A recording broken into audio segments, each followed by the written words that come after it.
A new hamster in the treadmill. Apparently, we need that. Jack, thanks very much. I think Jack's offering to be the hamster in the wheel. I don't think the hamster survived the crash of the Enterprise D, if I'm honest. Wait! I have to press record and everything. I'm already recording. I know, but I haven't pressed the record on the backup yet and then introduced or anything like that. Jesus Christ, give me a bloody heart attack. Right, you bastards ready? Yeah, I might go. That's good enough.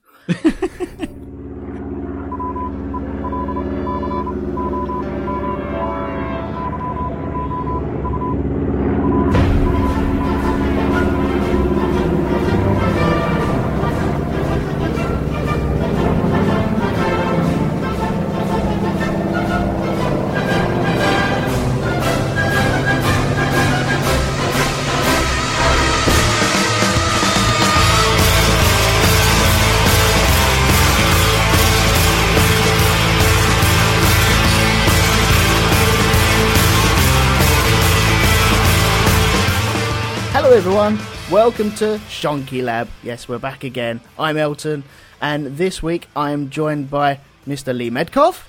Woohoo, hello. And Mr. Andy Poulastides. I will end you, McManus. You will beg for mercy by the time I am finished with you. You will rue the day that you brought that up. Start ruining. Ruining. I am ruining away. Good. Oh, what an eccentric performance. Yeah. We're here all night. Yeah. How are you, chaps? We're here to talk about spaceships and stuff. We are. I thought we were talking about stuff we got on the trains. I've got no notes in front of me about spaceships. Oh, God. But you got a massive list of what you've eaten on the train. Well, yeah. I did my research sort of thing, you know. I spent hours. I can't maintain that fiction. I'm fine, first off. Yeah, I'm fine. Good. And did actually on the train on the way down tonight, I actually sat and thought, you know what, I better ate something just so you had something to talk about. I ate a bag of crisps and then I thought that's me covered. It's dedication, that is. That's homework. Yeah, that is. Yeah. No, I made a list. I made a list of the things that I think are at least worthy of a conversation. Tuesday I had a sausage roll, and on Wednesday I had some prawn cocktail crisps. Yeah. But not cheese and onion because that's antisocial. Anyway. Anyway, yes. So I think I better introduce this again. Not straight again, but you know, I think I know what I mean. Yes, we're here to talk about spaceships and what have you eaten on a train? Or what have you seen other people eat on a train, maybe? Are you that person that eats the pickled onions on the train? Are you the person that has the egg sandwich on the train? You get. I hate you. We're going live on Mixlr at the moment, which is mixlr.com/RogueTwoMedia. Yep. And you can join in on the chat room, which we have here, and you can also call us in and talk about either spaceships or what have you eaten on a train. Oh, this is so exciting. Yes, if you want to call in on Skype, it's eltonmcmanus, all one word, and I will join you once you're connected. Then we'll wait for a little space to appear, and then we'll carry on. Yeah. So I can see on Mixlr on the chat. I can see Brian Legate and I can see Jack Woodgate and Chris Johnson and Doreen's out there and yeah. So that bloody Lee Medcalf there again. I mean, he's always trouble. He is. That also Andy Plastic Knees is on there as well. Tell me about it. You know, he's a twat. Anyway, so I'm going to be chatting as well on there. No, you go for it. For it. I'm terrible at that. Even though I love the idea of it, I'm still terrible at it. I'm like Uhura on the Enterprise. I'm just sitting in the background with a thing sticking out my ear and conversing with everyone. Look, for the last time, Lee, you are not wearing your short dress on the casts, okay? Look, I'm not having it. That's the line right there. You say that, but you got no way of stopping me, and I'm in my special pants. As long as it's not your bloody onesie again. Yeah. Skin tight onesie. Oh, yeah. Anyway, sorry, derailing it, Elton. No, that's fine. We're losing people from the chat rapidly. We just gained Jim. We gained a Jim. Nice. A wild Jim Moon has appeared. Yeah, exactly. Okay, right. I'm going to get this back on the tracks, you bastards. We're here, as we all know, talk about spaceships. You guys do a spaceships. Would you call it a spaceships podcast, or would you call it a spacecraft talky thingamajiggy? Or how would you describe it? What that show that you do with the Rev Org and stuff? I'd call it some sort of war crime, to be honest. Yeah. We do a podcast called Space Doc Jury, and essentially it's like a cross between Top Trumps and Top Gear, but with spaceships and less misogyny and racism. But basically it is just like it's an extension of the conversation that the three of us tend to have when we're in a pub. Yes.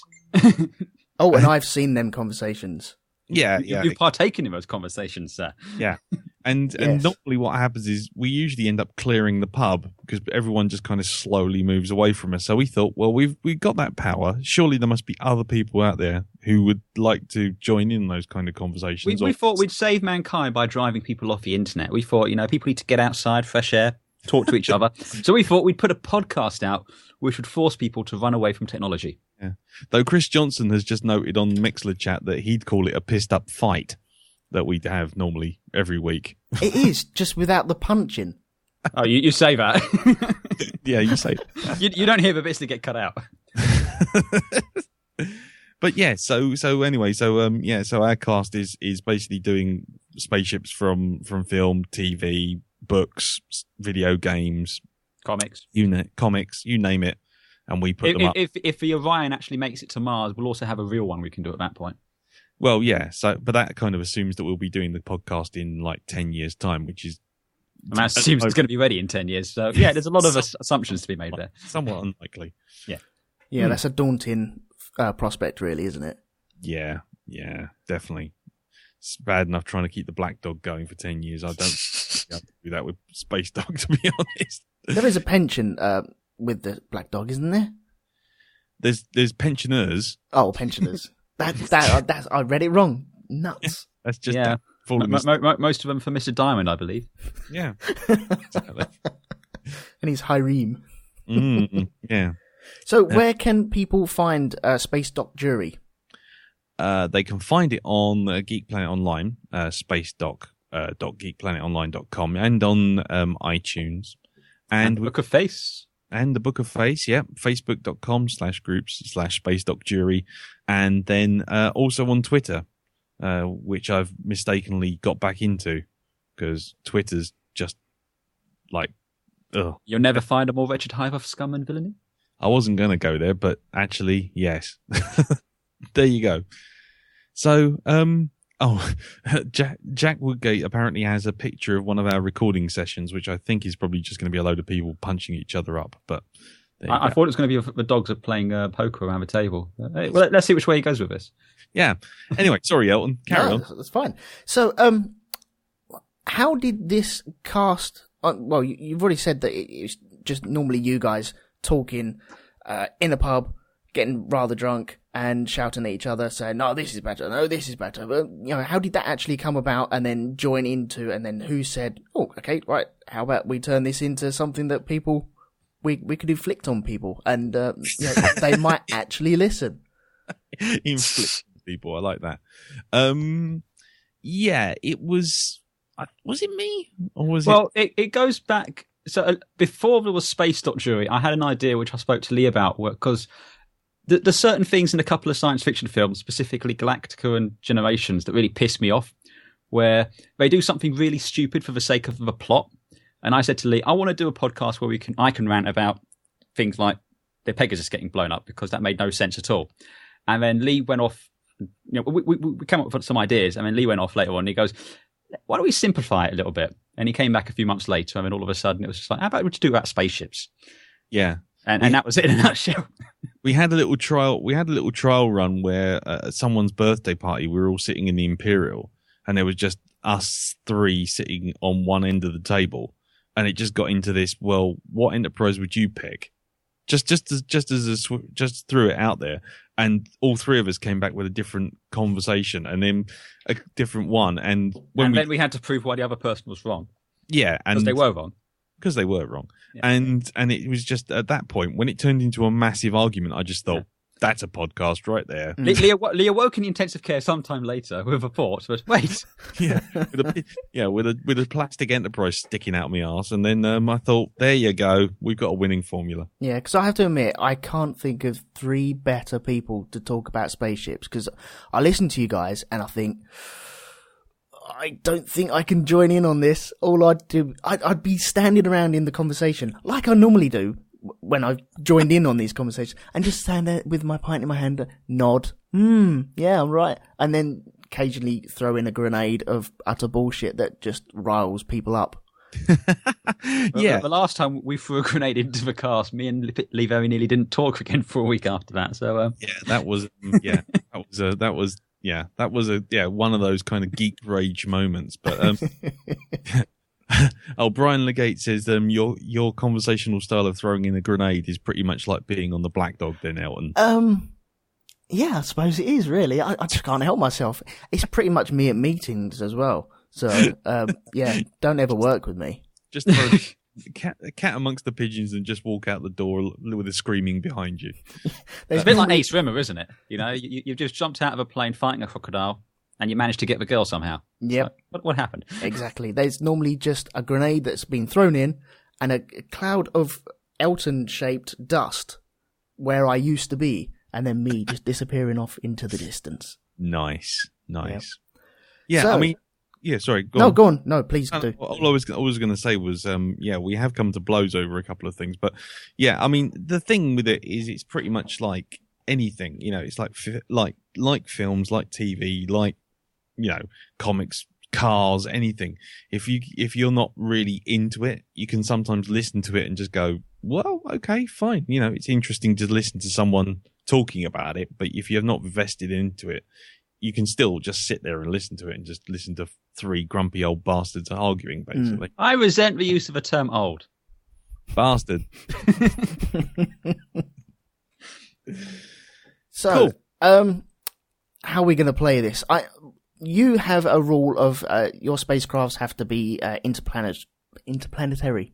Yes. We have many rules, but that is one of them, yes. Yes, that is one of the many rules. We often make them up as we go along, in fact, and occasionally disregard them. It's not been terribly consistent, if I'm honest.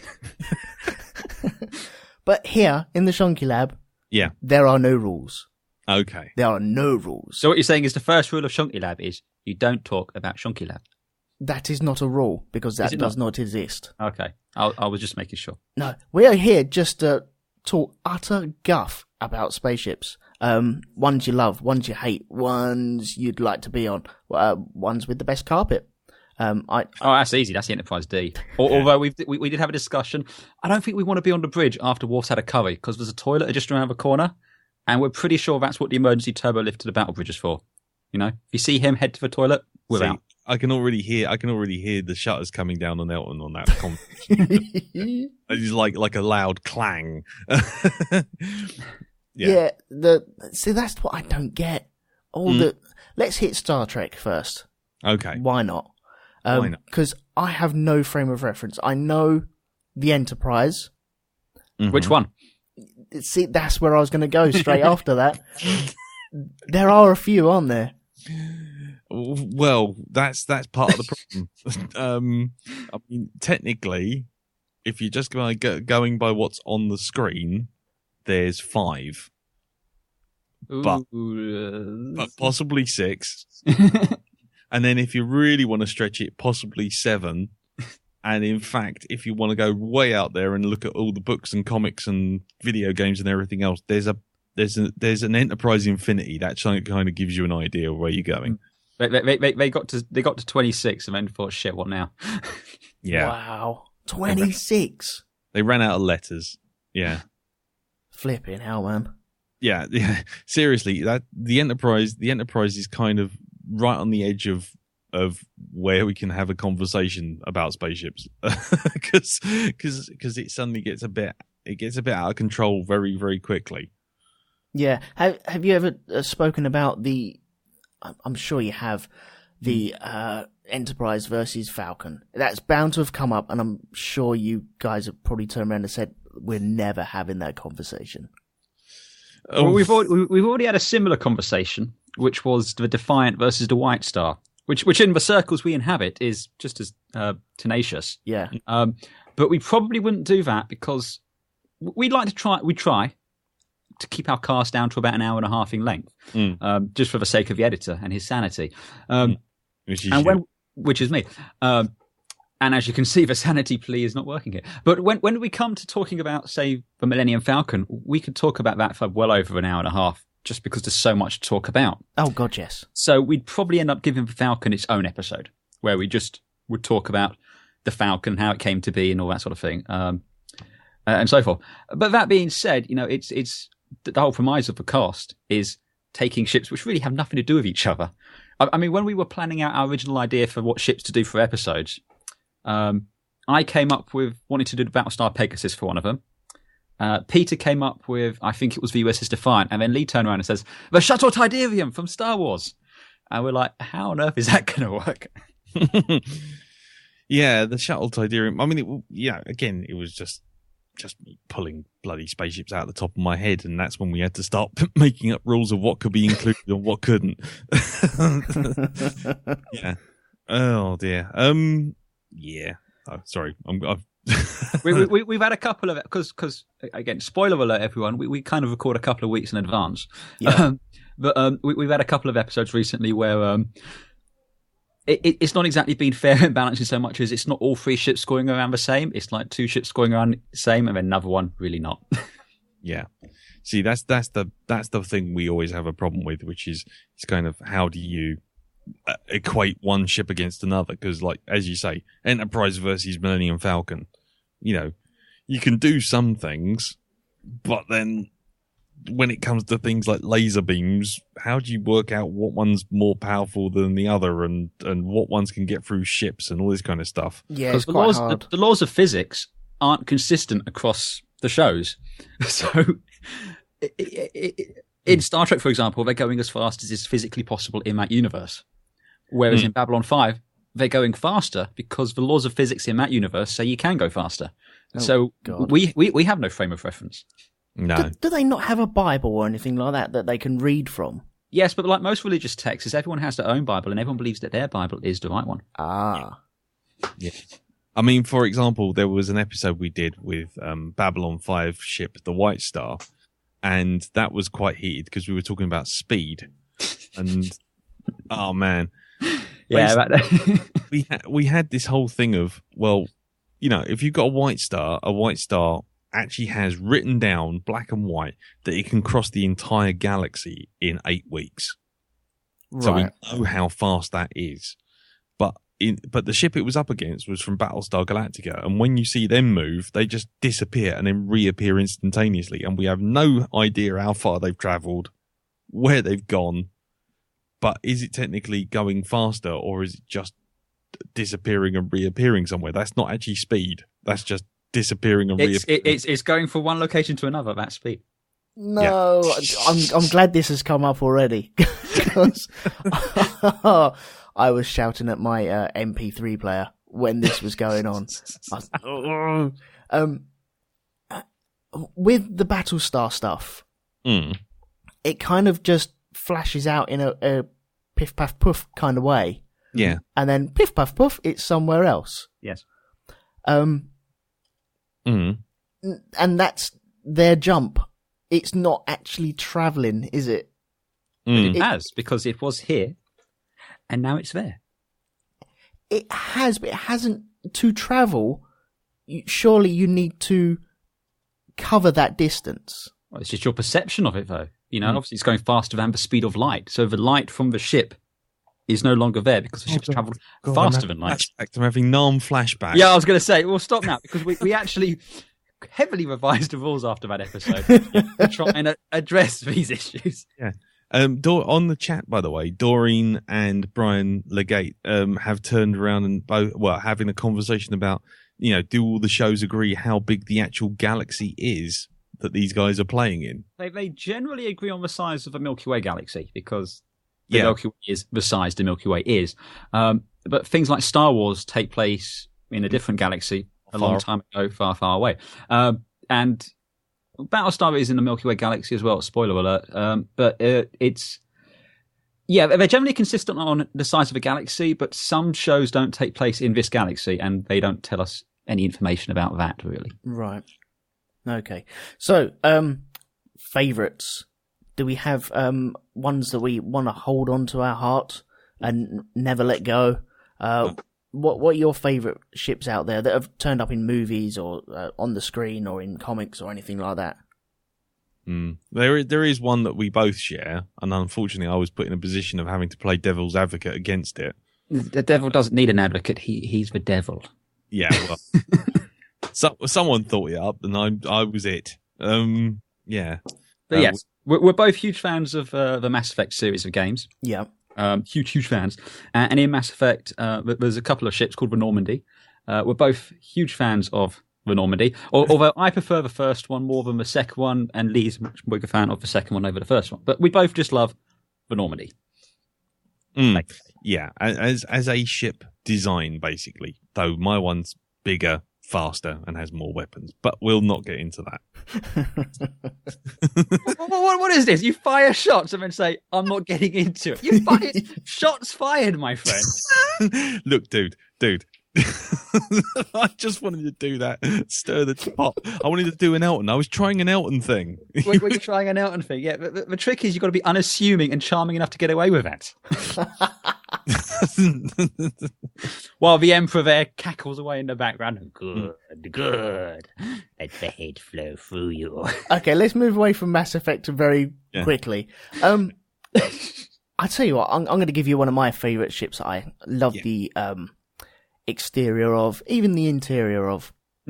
That is the Prometheus. Hello. No. I'll tell you what.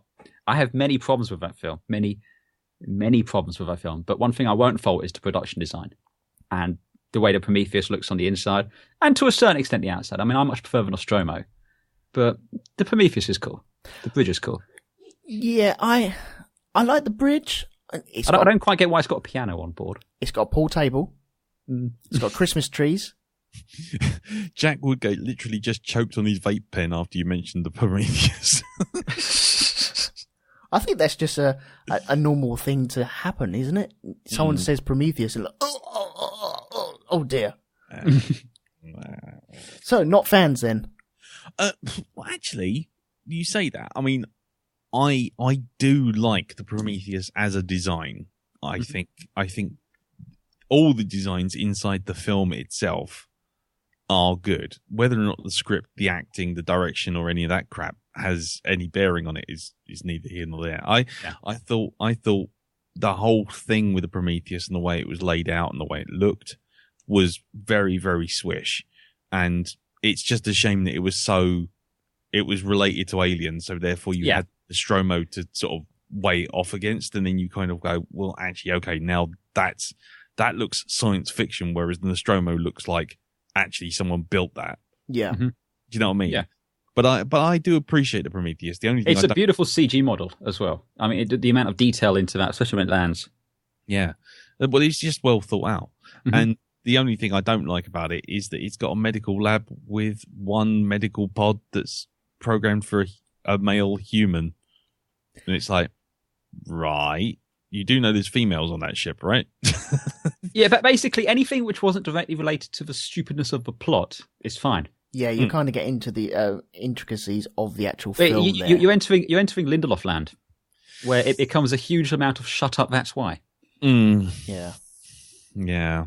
But let us not dwell on Prometheus for certain designs aside. It is shit. So, what do you like about it, Elton? I like the way it lands. I like the sweeping shot as it's entering the atmosphere. I think it looks glorious. The actual struts are the actual engines, but then they turn into the feet as well. I thought that was quite nice and well done.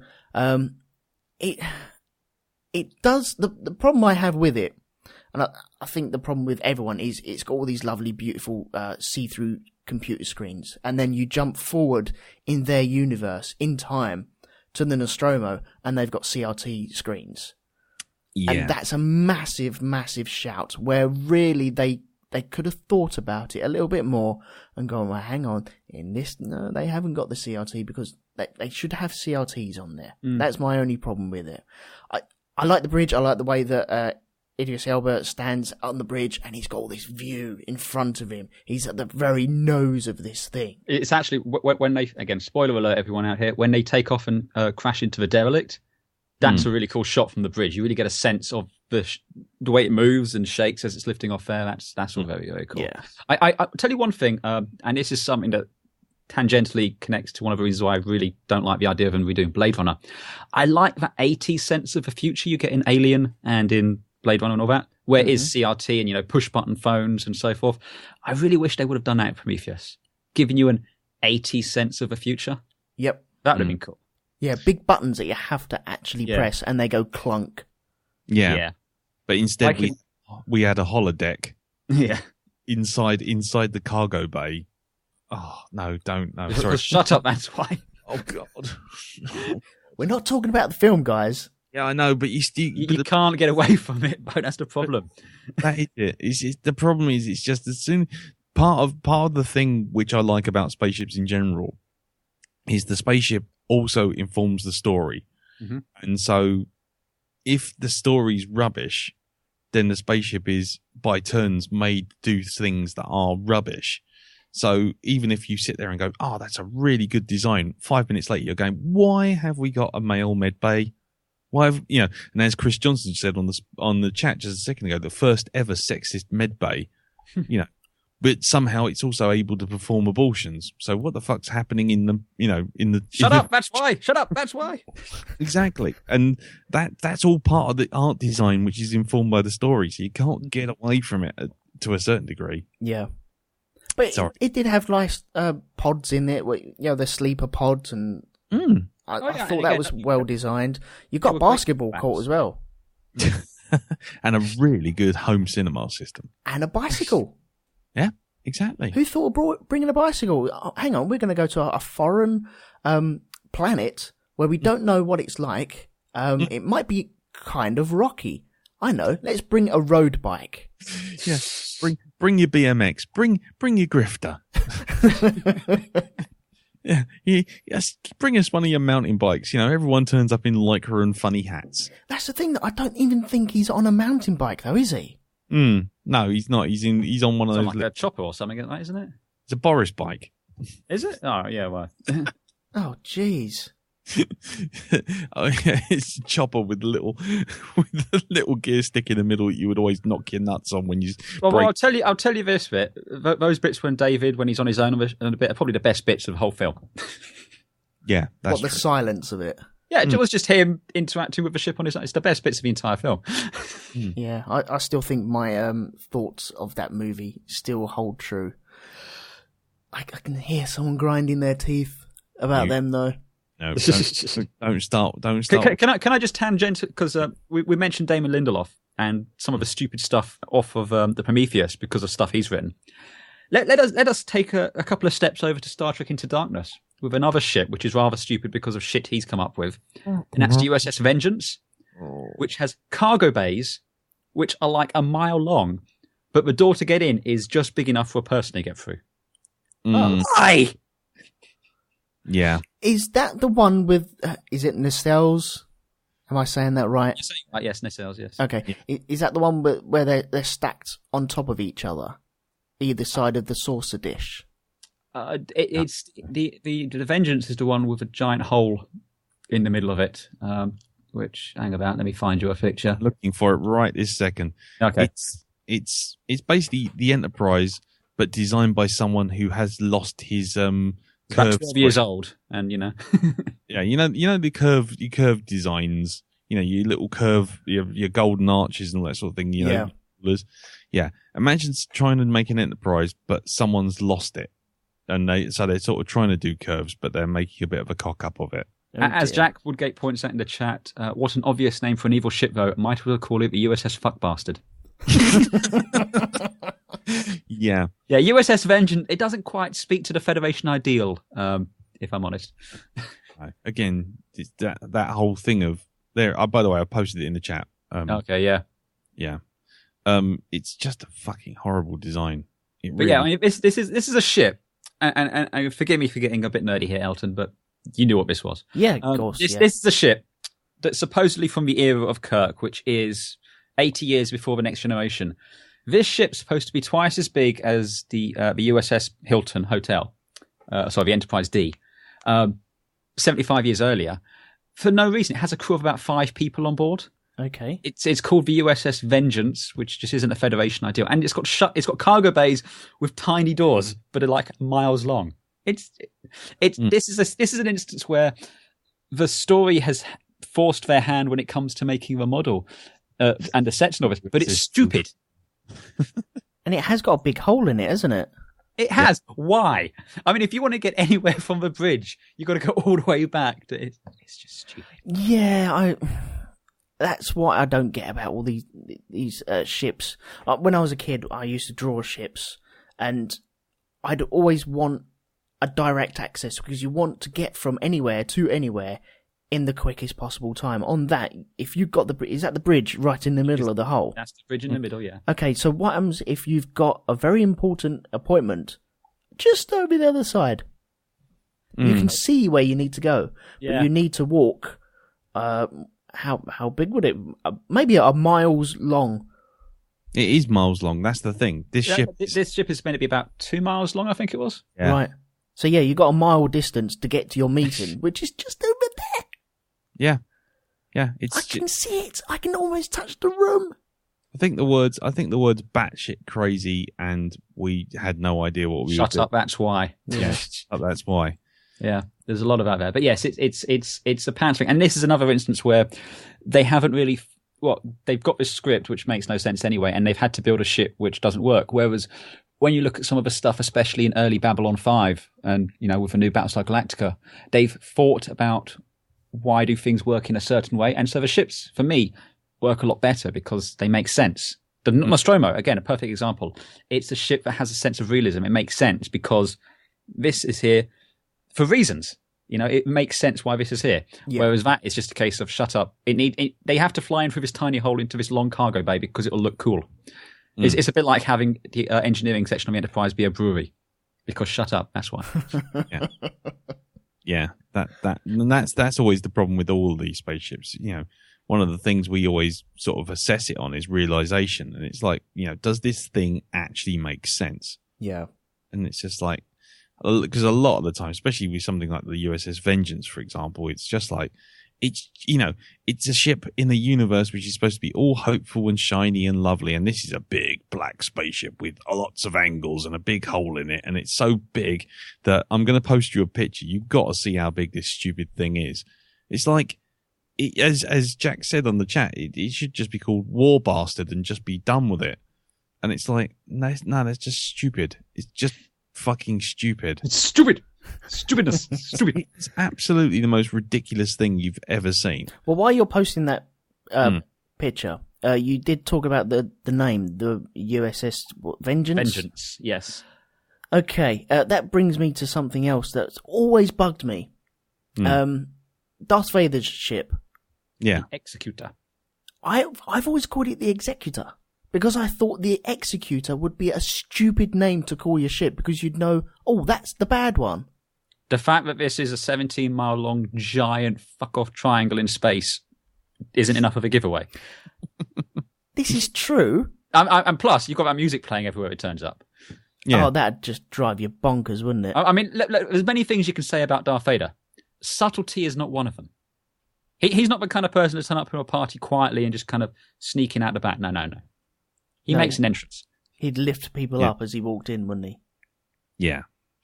Yeah, he's definitely one of these guys who sort of says, "Yo, bitches, I'm here at the party," and then just it just makes everyone aware he's coming. So, yeah, it doesn't surprise me he's got a bloody great spaceship called, the Executor or the. I mean, again, what do they call their evil space station? The Death Star.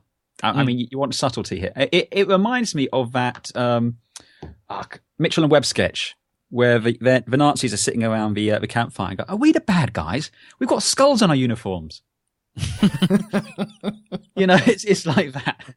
Yeah, exactly like that. Should have flowers. Do you think we may be on the wrong side? No, we must be good. But we've got skulls on our uniform. The good guys never have skulls.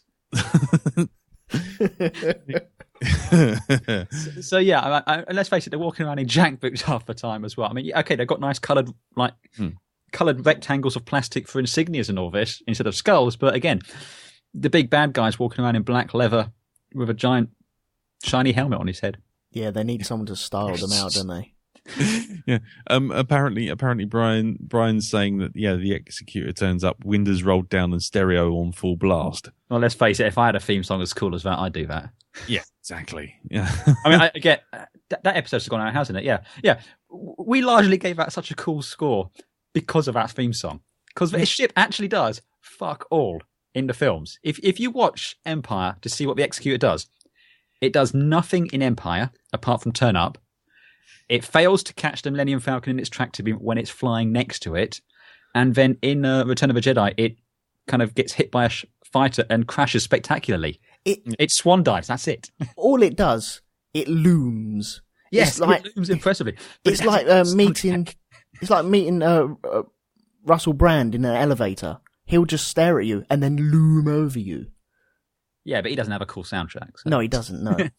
But you'd be stood there going, oh my God, it's Russell. Oh my God, get me out of this lift. I don't know. I don't know that quite works. I mean, if Russell Brand's standing in a lift trying to loom over me, I'd be wondering quite whether or not I should have drunk that drink he offered me earlier. To be fair, I'd be trying to climb up the top to cut the cable.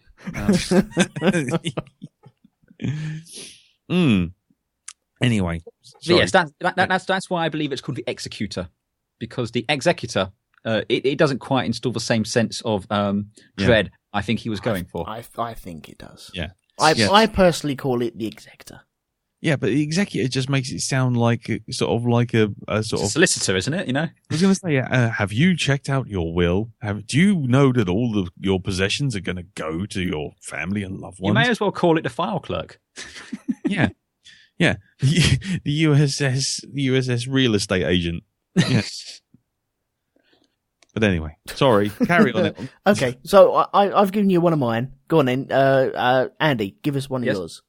One of my what? Favourite ships? Yeah. Well, as you probably sensed a bit of a trend on the cast, I like my bricks. I like big, imposing, grey behemoth battleships, big or fuck off bastards. And one of my favourites is probably the Omega Destroyer from Babylon 5, because the first time you see that at the beginning of season 2, up until that point, you've not really gotten a sense of any of the human ships. And you finally see something, and it's got this huge rotating section, and it makes sense. It's like, that's why they can walk around there, because they have artificial gravity, and that's cool. So Omega. Yes, I like the Omega class destroyer. Okay, right, I'm Googling this. To Google, man looks up thing on the internet. riveting for all our listeners out there. Omega class destroyer. There we go. I will find it very soon. I found a picture here. I have to say to Google, because it's kind of the Shonky Labs catchphrase. So yes, Google machine. It's got big things that turn. Yeah, it's like it's got big guns. It's got this big rotating section, which is well, you could say homage or deliberate rip-off, depending on how you feel, to the Leonov from 2010. They all have cool names as well. They're named after Greek gods for the most part, or people from Greek fiction. So that kind of appeals to this setting. Plus, again, when Babylon 5 came out, I was kind of just starting to get into well, not when it came out, after it came out, but I was getting into CGI work and everything like this. So this was something that was, when I was learning how to do CGI and everything, was at the forefront of that. So I had a lot of interest in it there. So yeah, that's one of the ships that I like. I've always liked the Omegas, the Agamemnon. It's like a sonic screwdriver. That's probably the most polite thing I think anyone said about it when we did it on the cast. Yeah, it just set the tone for the discourse to follow. Exactly. I mean, it's a Minecraft. At least it's not a plucked pelican. Well, no, but that's not one of my favourite ships. It's just one I picked. Gentlemen. Right, that's it. I take my toys. I'm going home. Toys are out of a pram. But I mean, there's that, and there's also the Battlestar Pegasus, which you did recently, and I believe you know that one, don't you, Elton? Yes, I do. You know the Pegasus. So yes, the Pegasus is another ship I love for much of the same reasons. It's a big, imposing grey behemoth, which takes no shit.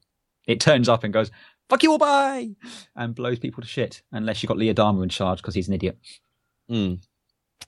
Yes, I remember watching that, and you have a scene where the Battlestar is pretty much getting bum rushed against some fence railings, and it all goes quiet, zooms out, and then all you hear is and it kind of looms like Russell Brand coming into it. Looms like Russell Brand. No. The Pegasus charges in, going, "Come on, you bastards!" Yeah. Oh, by the way, it's worth mentioning that on Mixler, we've got someone called LSG Media. Oh, yes. Who's basically turned up and said Klingon Bird of Prey is still a classic. Jack Woodgate would like you to go and look up the Hentai Omega class. In the immortal words of Admiral Akbar, "It's a trap!" Yeah. And then Doreen basically comes in and says that white stars are lovely and not plucked birds, which I heartily agree with. Right. So there you go. I'm taking one for the team for that Omega class thing. Okay. Oh, you're going to look up Hentai Omega class? Oh, Elton. Oh, no. Okay, right. Yeah, I ain't going there. There's no images up, but I've just seen some. No. Nope. Just file that away for later. But Yeah, that's private. That's private time. That's private. Yeah. That's Space.Jury After Dark. Yeah. Oh my God. I've just. Oh, you did it too? Yeah, I did. That's never going away from my. That's never going away from my browser history. No. We're on a list now, aren't we? Yeah, we are. Yeah, David Cameron's going to come around and wag his finger at us now, as long as it's just. That's all he wags at you. Yeah, exactly. I mean, for my ship, my favourite ship, it's got to be. Well, there's a couple. I like Trek ships, but I always find them a bit stylistically a bit tedious. So I do like them, and there are ones that I will sort of go into bat for, but I don't really like them per se. I tend to like things which are a bit more, shall we say, a bit more gritty, or go the complete other way and are super shiny. So my ultimate favorite is the Nostromo, which I love because I think it's a ship that is so well done, and for me it's an old childhood thing of sort of seeing Alien at a very young age, and sort of like that was like you go from something crap like sort of Buck Rogers, which everything looks like it's made out of cardboard. Suddenly, don't start. Suddenly, at least not playing the music again. Oh, I'm not doing that music, no. And everything looks cheap and nasty, and then you see this thing, and it's like, actually, this is what I expect a spaceship to be. Mm-hmm. It's big, chunky, dark. It's not built for everyone's comfort. It's like, there's big old seats that are all worn down. It's more like a freighter than a futuristic spaceship, which is what it is at that point. It's this lived-in universe aesthetic, which is fantastic. Well, it's a tugboat, isn't it? Yeah. But essentially, it is what I was saying before about the Prometheus. It's tied into the story.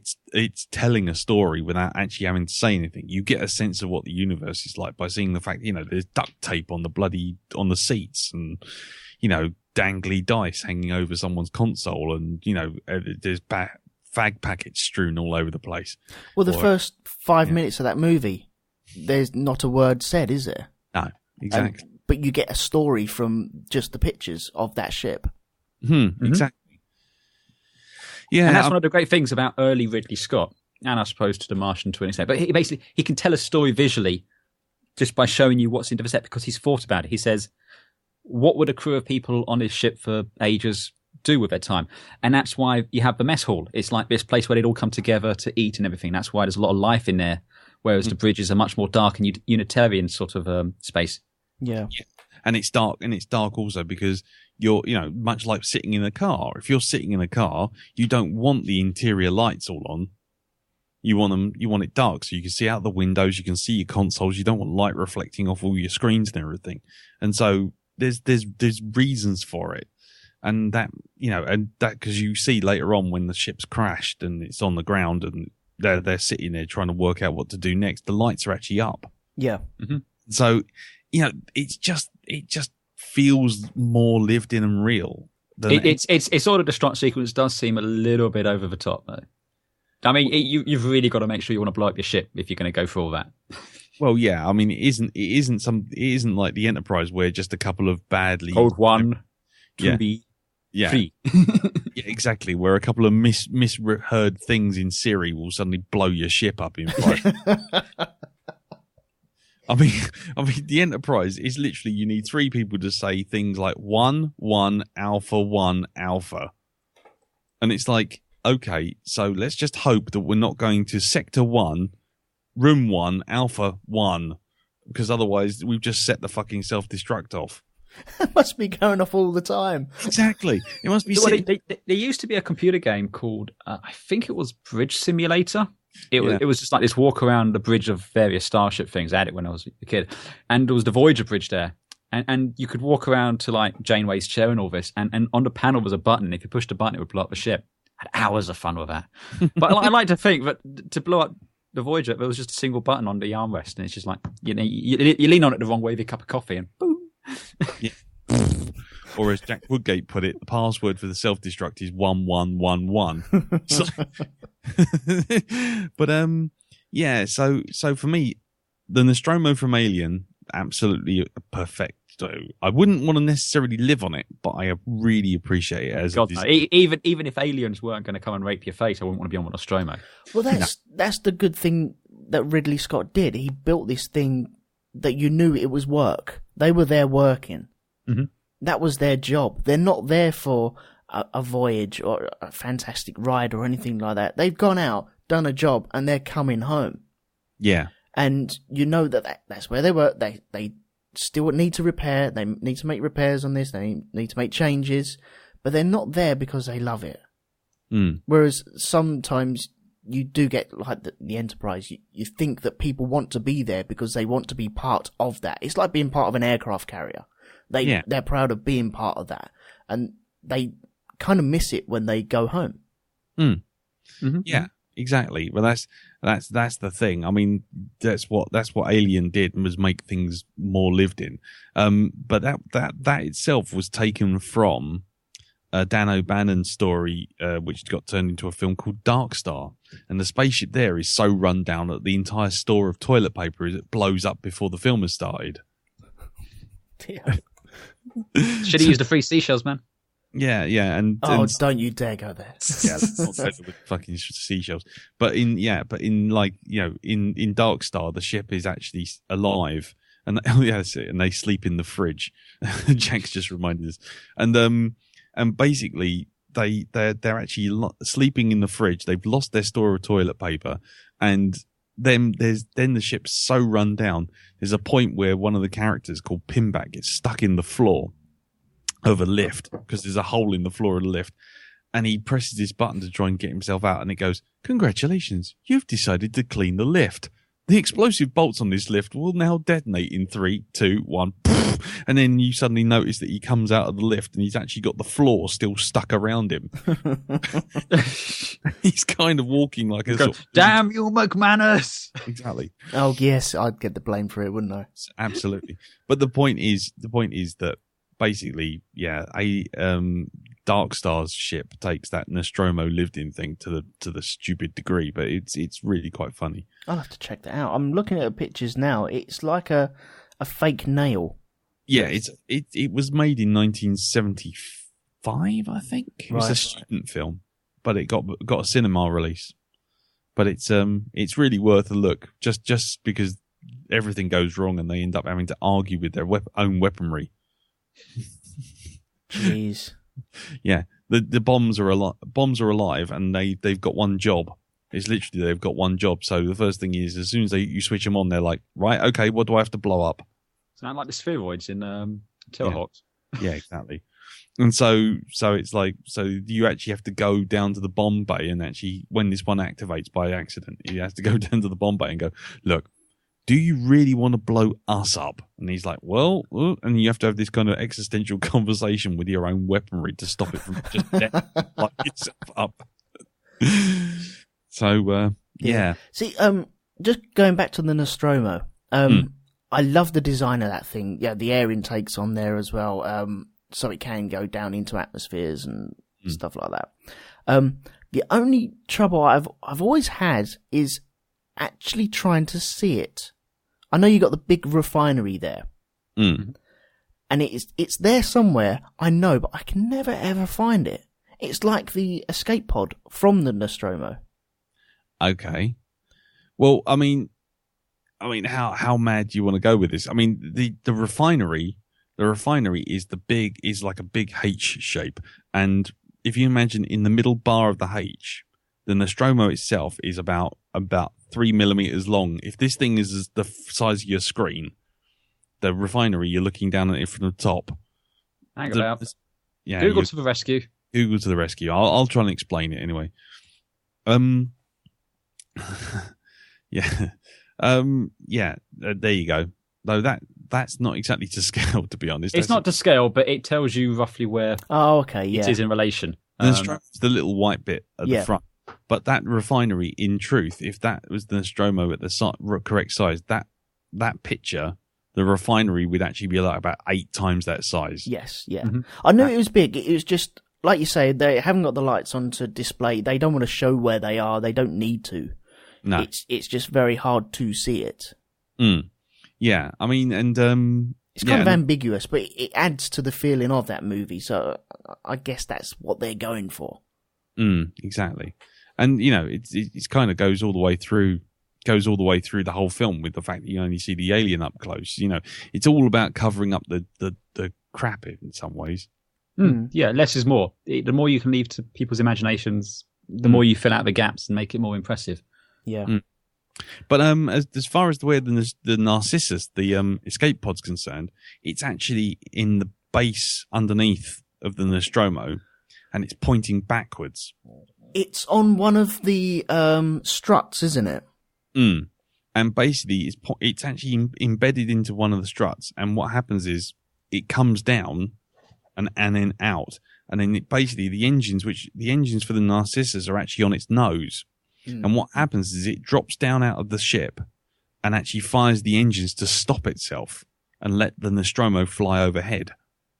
Ah, so that's slowing down. Yeah, because that's what happens. The Narcissus just comes out and it hasn't got enough engine power to keep up with the Nostromo or overtake it. So what it does is it actually just drops down and just puts the brakes on and lets the rest of the ship fly overhead.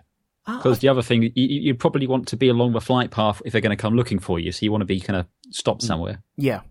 Yeah.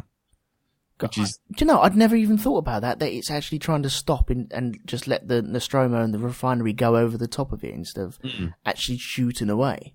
Yeah. But yeah, it makes much more sense. It's a lot less energy used just to slow that thing down.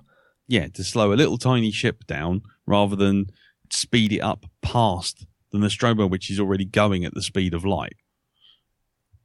You need bigger engines and faster ship, and can't turn around. So it's literally, you'd literally just have to kind of. It's better to put the brakes on and do the air braking maneuver and let everything fly off. Because Alien is one of those films which tries to at least obey the laws of physics as we understand them. Try. Actually, I think I found a proper picture of the filming model here. So that's the actual refinery model and the Nostromo on the end of that. Yeah. There you go. Oh, okay, yeah. Yeah, it's on its side because they're filming. They're obviously doing one of those flybys where it kind of pans overhead. Yeah. But so there you go. That's pretty much it. Excellent. The Nostromo is a fantastic ship. I mean, it's the best tug in the universe. I felt. It's not going to score very high on firepower. No, but the interior is awesome as well. It's of the time, but then again, it also looks space age as well. It even looks space age now. It looks kind of comfy everywhere you can lay your head. Except when you go to the mother room. Yeah, when it just looks like a pound shop Christmas lights. Yeah. But anyway, we'll worry about that another time. But I spent ages on Alien Isolation, just walking around and walking into Mother. Oh, it's a damn good game, isn't it? Yeah. You don't need to play the game. You just need to go. Just need to go play that bit. Just be on it. Yeah. Mm-hmm. Exactly. I can't play though. He scares the shit out of me. I can't, honestly. There's always that damn alien just dropping down. I remember I was Dallas and I walked into a room and I had a flamethrower and I saw this alien drop down from the vents and my first thing is, fuck it, let's go burn it. And I ran up to it and just sprayed it with like the flamethrower. It ran off and I thought, okay, that's done. No, that's not it. It's still there. That's not the game. No. Oh, that comes later. No. Yeah.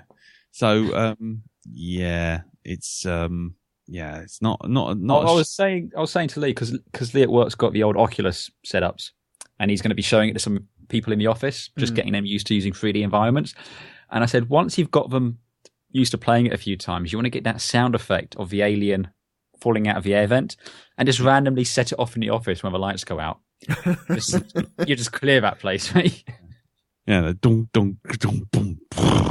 It's like, oh shit, here we go. Yeah, you know exactly. I require new trousers. Yeah, Pavlov's dog. Yes. Yeah, Pavlov's arse reaming. It's just like, yeah. But actually, what I should do is next time you're around, Elton, I'll let me know if you want, and come round, and I'll get the Oculus, and I'll just sit you there playing that for like 10 minutes. It'll be like your very own personal Clockwork Orange. It'll be great. I'll actually make you into a human hovercraft. You'll just. I'm terrified at just the thought of that, knowing that I'll have that thing on my eyes, and you guys will be around me. Yeah. Just doing whatever you want to, balloons. Yeah. And shit like that. Because I also put on the noise cancelling headphones, so you get nothing but 100% sound as well. Oh, and they do work as well, because I've tried them. Yeah. Well, I know. We've seen the video of you doing it. The video of me doing it, yeah. That's bad enough. But, Anyway, sorry. No, that's fine. Well, we're up to our last 2 minutes now for this hour. What we'll do, we'll take a break. We'll come back and maybe do what we've eaten on the train, or other people have eaten on the train, and some more spaceships and stuff like that. Just have a random talk and then see what we want to do. If people want to Skype in, please Skype eltonmcmanus, and then you can come on and throw your 2 pence into the conversation. And we'll just carry on. We'll probably be back in about 15 minutes or so, I suppose. Or next week if you're listening to the podcast. Or maybe next week, yes. Depends on how it goes. You don't have to stay on the Mixler for the entire week. No. Hello? Is anybody there? Okay, right. So, guys in the chat room, thank you very much for joining us. We'll be back in around about 15 or so minutes. I'm going to make myself a nice brew. And, we'll be back for some more spaceships and eating on train action. I think you're going to like the eating on train. I've got some crackers. I've got a good one. Boom. Dad joke. Never fails. Oh, he's back again. Christ. Right, guys, we'll see you soon. Bye.